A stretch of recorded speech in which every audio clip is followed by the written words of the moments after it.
At 20,000 feet over northern Germany, the sky was a storm of metal. The formation was breaking apart, flak bursts ripping holes through the blue, tracer fire lacing the air like lightning. Lieutenant Jack Reynolds' P-38 Lightning, call sign Sweet Pea, took a direct hit on the port engine. A dull thud, a burst of orange flame, and suddenly the cockpit filled with the smell of burning oil and cordite. The left propeller froze. The plane yawed violently, kicking its nose toward the ground. Alarm screamed in his headset. His oxygen mask rattled with every sharp breath.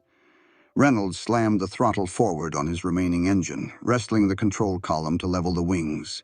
The altimeter spun down. 18,000 feet, 16,000, 14,000.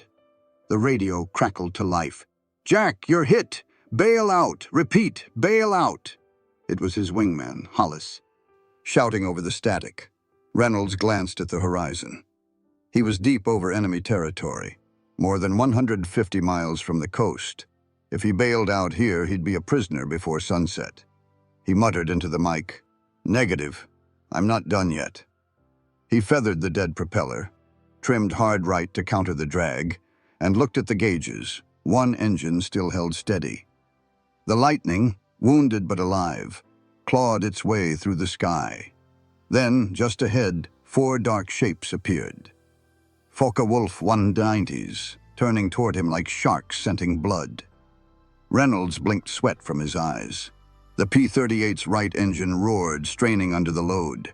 He knew the numbers: asymmetric thrust, limited lift, nearly 70% loss in climb rate. Against 4 fighters, he had seconds before they reached him. He could run, dive for the cloud deck, and hope. But as he felt the aircraft shudder beneath him, a single thought cut through the noise. If I'm going down, I'm taking someone with me.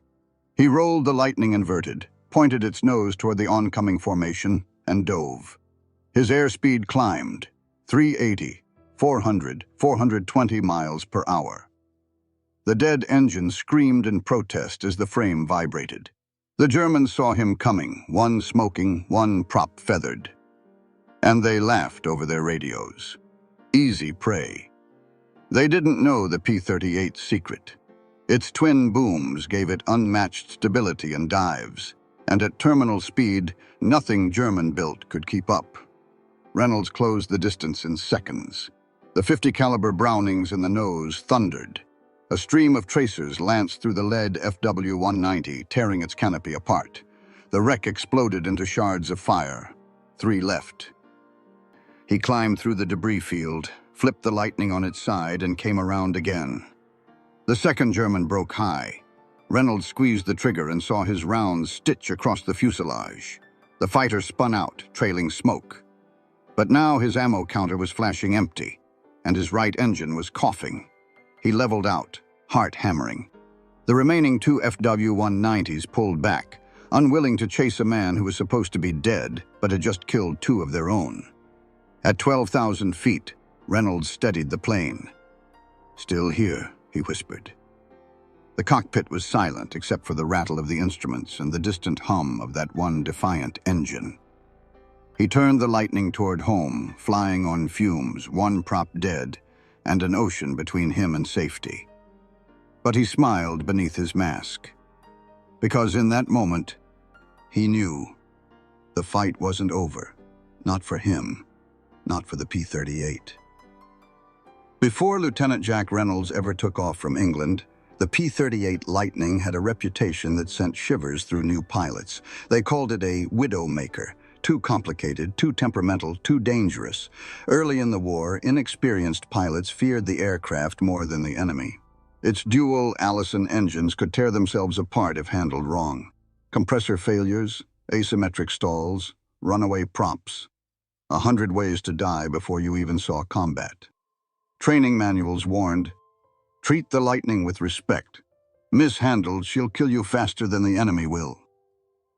But those who survived long enough to master her said something different. The old hands at the 20th Fighter Group had a saying, "If you can fly her, she'll never let you down." The myth started in Europe. Pilots transferring from single-engine fighters struggled to adapt. They over-controlled the yoke, misunderstood the counter-rotating propellers, and lost aircraft in flat spins. Some blamed the design, others blamed the pilots. Either way, fear stuck.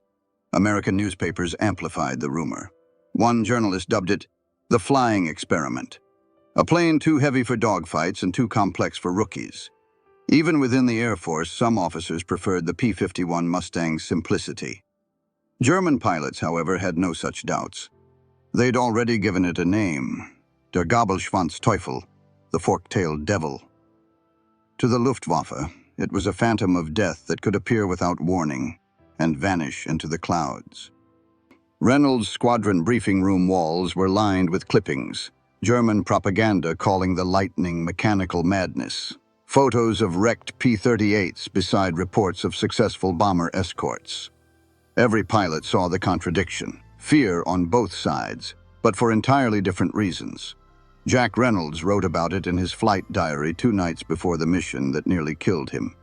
The entry read, "They say the lightning's cursed, that she stalls without mercy, that her controls lock up in a dive. Maybe so, but every machine has its ghost, and this one's mine. She doesn't kill fools. She teaches them." His crew chief, a mechanic named O'Rourke, used to joke that the P-38 had 2 personalities. She's an angel if you respect her, and a demon if you don't. In truth, the Lightning's danger came not from its design, but from its brilliance ahead of its time. Its systems, turbo superchargers, intercoolers, redundant hydraulics, demanded precision and feel, not brute strength. Pilots who treated her like a P-51 died. Pilots who listened to her lived. The Air Corps knew it. By mid-1943, new training programs were written to teach pilots the rhythm of dual-engine management. They drilled muscle memory, throttle, prop pitch, mixture, balance. Every adjustment had to be instinctive. The P-38 didn't forgive mistakes, but in the hands of a pilot who understood her, she became unstoppable. That's what Reynolds believed the morning he took off from RAF King's Cliff. A belief that would be tested when one of those engines turned into a fireball.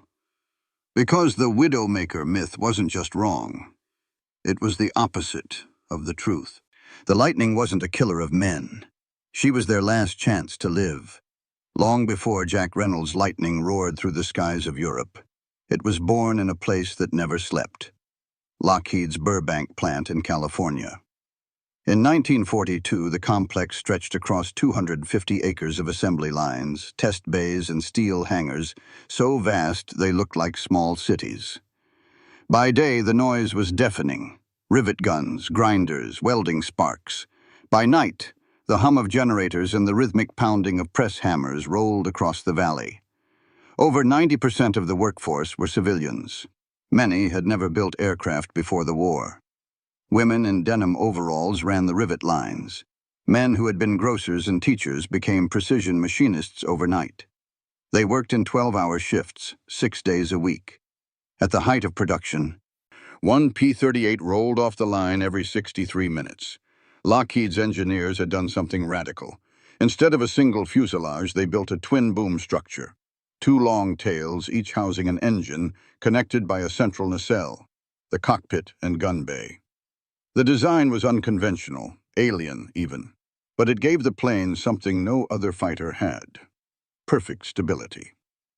Kelly Johnson, the young chief engineer behind the project, called it a machine that fights like a bullet, not a bird. Each Lightning carried 2 1,125 horsepower Allison V1710 engines with turbo superchargers that let it climb higher and faster than any single-engine fighter of its time. Where the Spitfire gasped for air above 25,000 feet, the P-38 soared effortlessly past 35,000. The design gave it unmatched endurance, nearly 1,300 miles of range, enough to escort bombers deep into Germany and back. For the pilots who flew her, the twin engines meant one thing: survival. If one failed, the other could still carry them home. That feature, a redundancy, wasn't just a mechanical luxury. It was an ideological one. The American way of war was built on systems that refused to fail. In a single word, overbuild. Every line worker in Burbank understood it. They didn't see themselves as engineers or soldiers. They saw themselves as part of something bigger. "We don't make airplanes," one welder said in an interview later. "We make second chances." Contrast that with Germany. By 1944, German aircraft factories were operating under constant bombing and labor shortages. Skilled engineers were drafted, and forced labor filled the gaps. Where Lockheed could produce 10,000 P-38s, Messerschmitt struggled to complete 1,400 Me-262 jet fighters, a technological marvel buried under chaos. Reynolds' own Lightning bore the fingerprints of hundreds of anonymous workers. On the inside of the cockpit panel, under the dull olive paint, one mechanic had etched a small message before shipment: "Bring her back home." That same panel was still there when Reynolds' left engine exploded over Germany. The P-38 wasn't beautiful by accident. It was the product of an industrial faith, a belief that precision, teamwork, and scale could turn the tide of war. Every bolt, every weld, every seam was a prayer in aluminum. And that's why, when his plane started dying, Jack Reynolds didn't curse the machine. He trusted it, because he knew somewhere, back in Burbank, people he'd never met had built her to do the impossible. March 3, 1944. RAF King's Cliff, England. Dawn broke over the airfield in streaks of red and gold, sunlight glinting off rows of parked P-38 Lightnings. The air buzzed with tension. Ground crews prepped the fighters, fueling, arming, and checking every control surface. In the distance, B-17 bombers were already rolling out, engines growling in synchronized thunder. The mission code was Thunder Run, a deep penetration escort strike over central Germany. Target: an aircraft engine plant near Hanover, a critical node in the Luftwaffe's collapsing production chain. Jack Reynolds and his squadron, the 55th Fighter Group, had the job of keeping the bombers alive. It sounded simple on paper: stay close, fend off attacks, bring them home. In reality, it was one of the most dangerous assignments in the 8th Air Force. The Luftwaffe had grown desperate. Their new tactic was wave attacks, staggered strikes by groups of 20 or more fighters designed to overwhelm American escorts through sheer persistence. For the P-38 squadrons, it meant hours of high-altitude combat, fuel burn at redline, and constant radio chaos. Reynolds' call sign for the mission was Sweet P-1. He led a 4-ship element, his wingman Hollis off his right, and 2 younger pilots trailing behind. The weather was thin cloud cover at 25,000 feet, visibility perfect. As they climbed, Reynolds thought about what his crew chief O'Rourke had told him before takeoff. "The left turbo sounds a little rough, sir. Keep her under 30 inches boost till you clear the channel." Reynolds had smiled. "I'll bring her back in one piece." He didn't know then that it would be a lie. At 11:45 a.m. over Hanover, the flak began. Black puffs blossomed like malignant flowers all around the bomber stream. Reynolds' headset crackled with bomber calls. "Lead to escort, we're taking heavy at 9 o'clock. Repeat, heavy flak." Through the canopy, Reynolds could see the bursts walking toward the formation. Tight, accurate.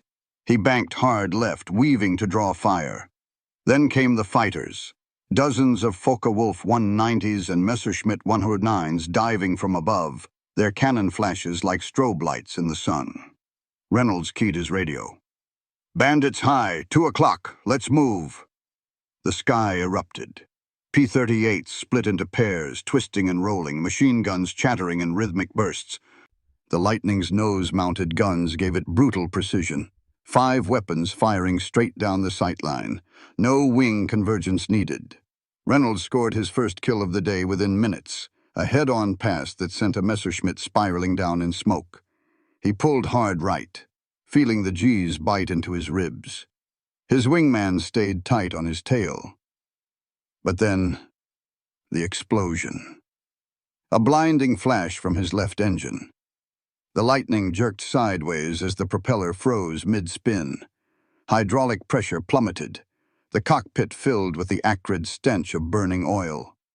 Reynolds slammed his throttle forward and shouted into the radio, "Mayday! Left engine out! Continuing westbound!" Static answered him. His wingman's voice broke through faintly.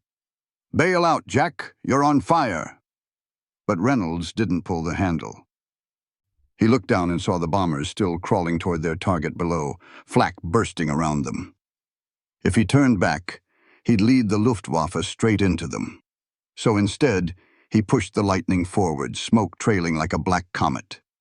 He flew the next 7 minutes on instinct and rage, one engine screaming, one dead, through anti-aircraft fire and swirling fighters. Later, after the war, German intelligence would note the day in a report. Enemy twin-boom fighter single-engine operating continued engagement after sustaining critical damage. Highly unusual. Pilot demonstrated extreme determination. What they didn't know was that Reynolds wasn't just determined. He was angry, not at them, at the idea that his machine, his sweet pea, would die without a fight. That fury carried him through the rest of the mission and into legend. The fire in the left engine spread fast, licking along the wing root and spitting sparks across the canopy. Reynolds coughed, flicked the fuel selector, and killed the feed to the damaged side. The flames sputtered and died down, but the Lightning was crippled. Flying a P-38 on one engine wasn't impossible. It was just deadly. The plane would yaw violently toward the dead side, torque pulling it into an uncontrollable roll. The only way to keep it level was to counterbalance with trim, rudder, and raw instinct, a physical battle of strength and touch. Reynolds fought the controls with both legs locked, sweat pouring down his back. The stick vibrated under his palms like a living thing. The airspeed dropped. 270 knots. 240. 210. He was losing lift.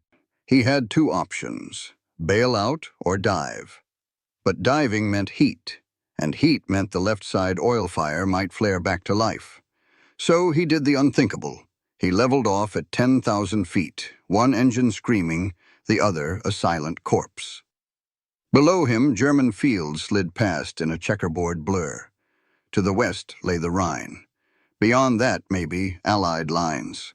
He had 40 miles of open sky to cross, 40 miles of flak towers, patrols, and chance. Radio silence surrounded him. His squadron was gone, scattered, fighting for their lives. The bombers were retreating. He was alone. A flicker of movement snapped his eyes to the right. Two dark specks growing fast. Messerschmitts. They'd seen him. Reynolds tightened his harness, throttled up the good engine, and muttered, "All right, sweetheart. Just one more dance." The Messerschmitts came in from the sun. Classic high-speed slashing attack. Reynolds rolled right, then pulled left, forcing them to overshoot. With one engine, he couldn't outrun them, but he could still outthink them. The P-38's design, its much-maligned twin-boom structure, was about to save his life. The asymmetrical thrust that had tried to kill him minutes ago now became a weapon. By feathering the dead prop and playing the throttle on the live engine, Reynolds could pivot the aircraft faster than any German pilot expected. The first Messerschmitt roared past his nose. Reynolds squeezed the trigger. The Lightning's 5 guns spat a storm of lead, the tracers walking straight into the 109's fuselage. It disintegrated mid-air, one down. The second dove under him, trying to climb up behind. Reynolds yanked the stick back hard. The P-38 groaned, the airframe shuddering, but it climbed. At the top of the loop, his left wing nearly stalled. The asymmetry nearly killed him. But he rolled out just in time, guns flashing. A lucky hit. The German peeled off, trailing smoke. Reynolds was shaking. His oxygen was nearly gone. His instruments flickered. The altimeter read 8,000, then 6,500. He could see the Rhine ahead, a silver ribbon under the sun. "Come on, girl, just a little more." Every vibration, every rattle, every scream from the engine sounded like time running out. By the time he crossed the river, the Lightning was gliding. The prop spun lazily, the other dead, the gauges reading 0. Reynolds spotted a stretch of farmland, flat, empty. He lined up, flaps down, wheels half-locked. The P-38 hit the ground in a shower of dirt and torn metal, the cockpit filled with dust. When it stopped, there was silence, except for the slow ticking of the cooling engine. Reynolds sat there, breathing hard, staring through the cracked canopy. He'd made it. 2 days later, a British patrol found the wreck, and the pilot sitting beside it, boots off, cleaning his sidearm. When they asked what happened, Reynolds just smiled and said, "She had one heart left. It was enough." The story spread like wildfire through the 8th Air Force. They called it the one-engine miracle. But the truth was simpler. It wasn't a miracle. It was a man who refused to stop fighting, and a machine that refused to die. The Germans who witnessed Jack Reynolds's crippled Lightning limping over the Rhine never forgot it. Local farmers later told Allied intelligence that the sight of the twin-boomed American fighter, one engine silent, the other screaming, was like a wounded bird that refused to fall. But to Luftwaffe pilots, it was worse than that. It was demoralizing. Captured reports from the German 5th Fighter Wing described it with clinical disbelief. The twin-engine American fighter continued combat despite critical failure. One engine inoperative. Still executed offensive maneuvers and maintained altitude. Pilots showed disregard for death. It didn't fit their doctrine. To the Luftwaffe, a damaged aircraft was a liability, a target. But the P-38 had rewritten that rule. Its redundancy, its ability to fly, fight, and even kill on one engine, was proof of something larger. American over-engineering had created a plane that refused to obey limits. When word reached Allied command that Reynolds had landed safely, they dispatched intelligence officers to debrief him. They wanted every detail: the altitude, engine behavior, airspeed, and fuel consumption. But Reynolds didn't talk about performance charts. He talked about trust. "When one side quit," he said, "the other didn't. That's how she kept me alive." For the men who listened, those words said everything about the P-38 and about the country that built it. Meanwhile, in Germany, morale among fighter groups was cracking. For years, the Luftwaffe had dominated the skies, priding themselves on discipline, skill, and precision. But by 1944, they faced an enemy that fought not with desperation, but with abundance. With machines so well made that even broken, they could win. Reynolds' encounter became part of a larger pattern noted by Allied analysts. Increasing numbers of Luftwaffe pilots were abandoning dogfights when American escort fighters held formation after sustaining damage. The message was psychological as much as tactical. If the Americans' aircraft couldn't be shot down easily, then neither could their will. Back in England, mechanics examined Reynolds' battered Lightning after it was shipped home. The left engine had been hit by 20mm cannon fire. The oil lines shredded. The wing spar was cracked in 2 places. The main hydraulic pump was offline. By every rule of aerodynamics, the aircraft should have disintegrated. Yet the structure held. The right engine had pushed beyond its rated limits for over 25 minutes without failing. Lockheed engineers studying the wreck simply nodded. "Built to last," one said. "Built to bring our boys home." Reynolds received the Distinguished Flying Cross 3 weeks later. In his speech, he didn't mention courage or heroism. He just said, "It wasn't my day to quit," and she knew it. For the rest of the war, whenever new pilots joined his squadron, they'd hear the story. The one-engine Lightning became legend, told in ready rooms and hangars across England. But the Germans remembered it too. A year later, a captured Luftwaffe pilot told his interrogators, "We feared the twin-boomed one most of all. Even when wounded, it still hunted." That was the P-38's legacy. It wasn't just a fighter. It was a symbol of stubborn survival, the embodiment of a nation that refused to stop moving forward. And Jack Reynolds, the man who trusted one living engine to bring him home, had shown the world that sometimes victory isn't about power, it's about endurance. In the weeks after Reynolds' impossible landing, his story rippled across the 8th Air Force like a radio wave. Pilots repeated it at breakfast, in briefing rooms, in the smoky bars of English villages. One engine, 2 kills, home alive. It wasn't just a story. It was a manual on what was possible when you stopped believing in the word impossible. The 55th Fighter Group, already one of the Air Force's most aggressive P-38 squadrons, began to fly differently. Their confidence grew.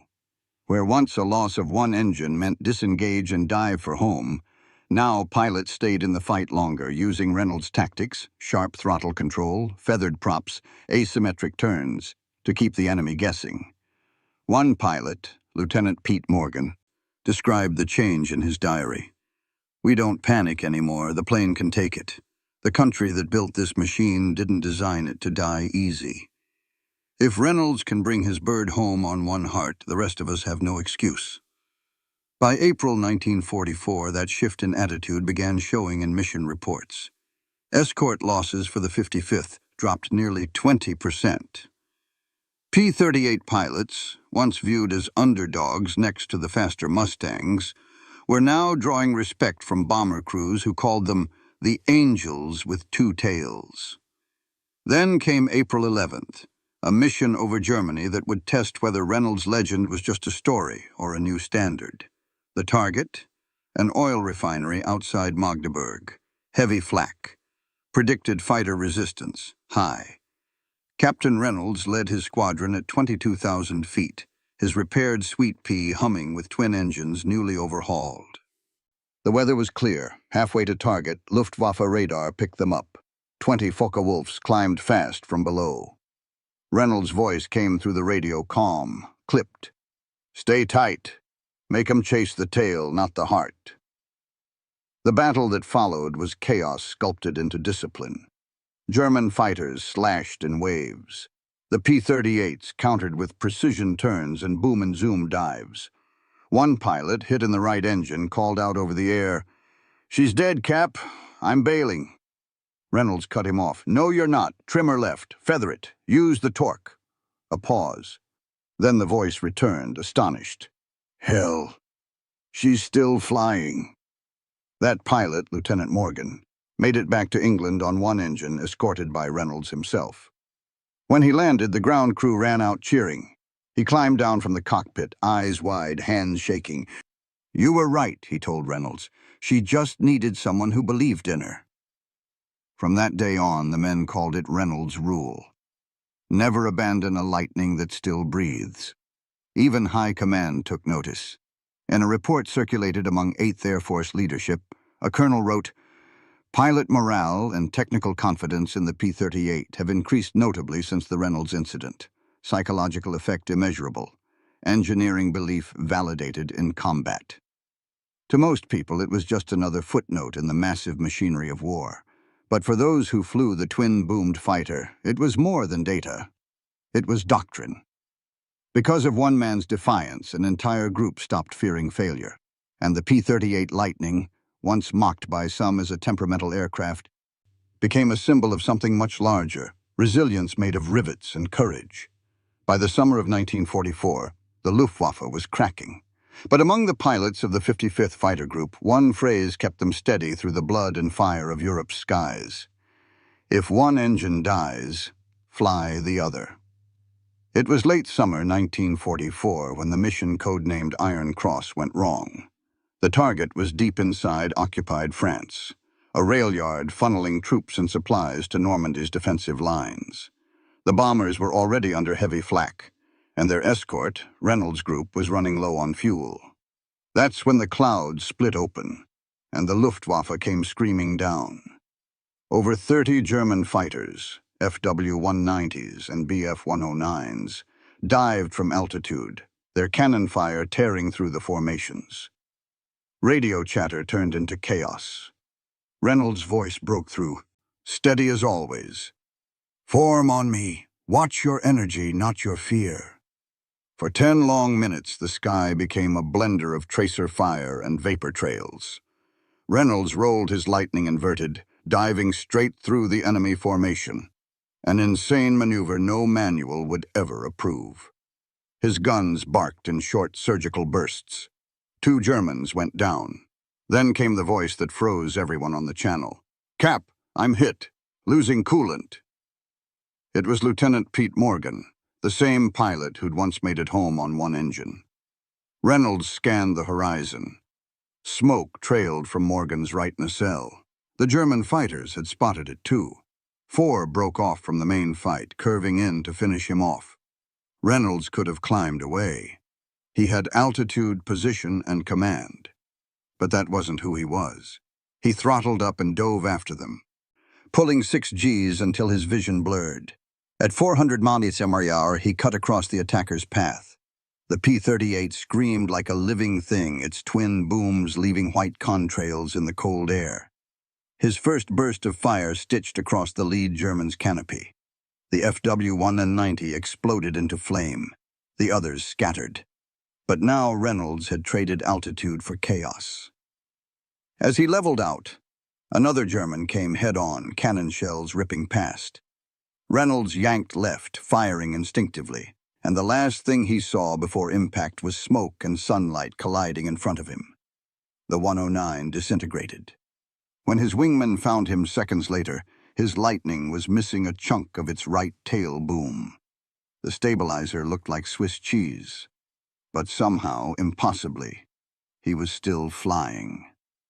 Morgan limped beside him, his own P-38 coughing smoke. The two of them descended together side by side toward friendly lines. When they crossed the Channel coast, the radio crackled with laughter, disbelief, and raw emotion. "Cap," Morgan said, "we should be dead." Reynolds chuckled softly. "Guess nobody told her that." Both aircraft made it back, barely. Ground crews counted 147 bullet holes in Reynolds's plane. Morgan's had even more. Neither pilot was seriously hurt. That night, over whiskey in the mess, the squadron's mechanic lifted his glass and said, "You two just proved the Lightning ain't an airplane. It's a stubborn miracle." The legend of that flight, the day 2 crippled P-38s outran death itself, spread through the airfields of England like a gospel. For the men who flew her, the P-38 wasn't just aluminum and firepower. It was faith you could touch. And Reynolds, the man who had once trusted a dead engine to bring him home, had now shown the world something even greater. That courage, like flight, doesn't depend on symmetry. It just needs one working heart. When the war finally ended, Jack Reynolds didn't return to parades or medals. He returned to silence. His P-38 Sweet Pea was too damaged to fly again, and was quietly scrapped in a depot outside London. But among the pilots of the 8th Air Force, her spirit never died. They spoke of her in the same breath as the men who had flown her. Quiet, stubborn, unwilling to give up. In pubs, in briefings, in the still moments before takeoff, new pilots were told, "If she's got one engine, she's got a soul." That was Reynolds' gift to them. Not just survival, but a creed. After the war, he returned home to Iowa, where he worked at a small airport fixing crop dusters. When reporters came asking for his story, he always said the same thing: "I didn't do anything crazy, I just didn't stop." But others saw it differently. Decades later, aviation historians pieced together what his act had truly meant. It wasn't just one pilot saving himself, it was a moment that redefined trust between man and machine. Lockheed engineers credited stories like his for influencing post-war aircraft design, emphasizing redundancy, safety, and durability. Aviation writer Bill Gunston later wrote, "Jack Reynolds' one-engine flight did more for pilot morale than any technical manual ever printed." Even German records preserved after the war acknowledged his defiance. A captured Luftwaffe colonel interviewed in 1946 said, "When we saw the Lightning fly home with half itself missing, we knew the war was lost, not because of bombs, but because of men who believed in their machines." By the time the Korean War began, the principles born from the Lightning had evolved into jet aircraft, the F-86 Sabre, the next generation of American dominance in the sky. But the heart behind them remained the same. Reynolds' story was taught in Air Force training schools as an example of initiative, discipline, and what the manuals called airmanship under duress. Years later, in 1965, an aging Reynolds was invited to a P-38 reunion in California. When he arrived, The last Flying Lightning in the U.S. Air Force performed a flyover in his honor. As the twin engines roared overhead, he looked up with tears in his eyes and said quietly, "There she is." Still flying. The crowd applauded, but Reynolds just smiled. "She always comes home," he whispered. For the men who knew him, that summed it up perfectly. The P-38 Lightning had become a legend, not because it was invincible, but because it embodied everything America built into its machines: endurance, adaptability, and faith. And Jack Reynolds? He became the embodiment of that same spirit. The pilot who fought physics, who flew on willpower and torque, who proved that courage didn't need both wings to fly. In the history books, his name sits quietly beside others, another line in the long story of airmen who refused to die. But in the hangars of memory, in the echo of engines long gone, his legend hums on, twin propellers spinning somewhere over a sky that still remembers. Because sometimes, the measure of greatness isn't in how high you fly, it's in how long you keep flying when everything says you shouldn't. Long after the war, when the roar of piston engines had faded into the whisper of jets, a new generation of engineers studied the numbers behind the legends. They found that the P-38 Lightning had the lowest pilot fatality rate among U.S. twin-engine fighters of World War II. It wasn't coincidence. It was design meeting faith. For every 100 Lightnings that went down, nearly 70 of their pilots survived. That's the math of survival. The math that Reynolds had trusted in the moment when reason said bail out. And that number became a quiet monument to every man who refused to let a dead engine mean a dead crew. When asked once what gave him the courage to keep flying that day, Reynolds answered simply, "I figured the plane wanted to live as much as I did." In those words lay the essence of an entire generation's resilience. Men who fused with their machines, who saw courage not as defiance but as duty, who believed that even in failure there was one more chance to make it home. At the small municipal airfield in Iowa, where Reynolds worked until his death, a rusted P-38 propeller still stands in the grass near the hangar doors. The local kids call it the Angel's Wing. Every Memorial Day, a single wreath appears there. No name, no plaque, just flowers and silence. If you look closely at the old metal, the bullet holes are still there, patched and weathered. The scars tell the truth that every pilot learned the hard way. War doesn't just destroy, it reveals. It reveals what holds when everything else breaks. It reveals how faith in one's comrades, one's craft, and one's country can outlast fear itself. It reveals that even a machine, when built by free hands and brave hearts, can reflect the soul of the men who fly it. Jack Reynolds' name isn't etched on marble, but his flight lives on in every pilot who trusts his instruments, in every mechanic who fixes what others would scrap, in every soldier who refuses to surrender to odds or gravity. And so the story ends as it began, with a P-38 flying on one engine, cutting through cloud and chaos, a lone spark defying the void. Because courage, like flight, isn't about how long you stay in the sky. It's about refusing to fall before you've reached home.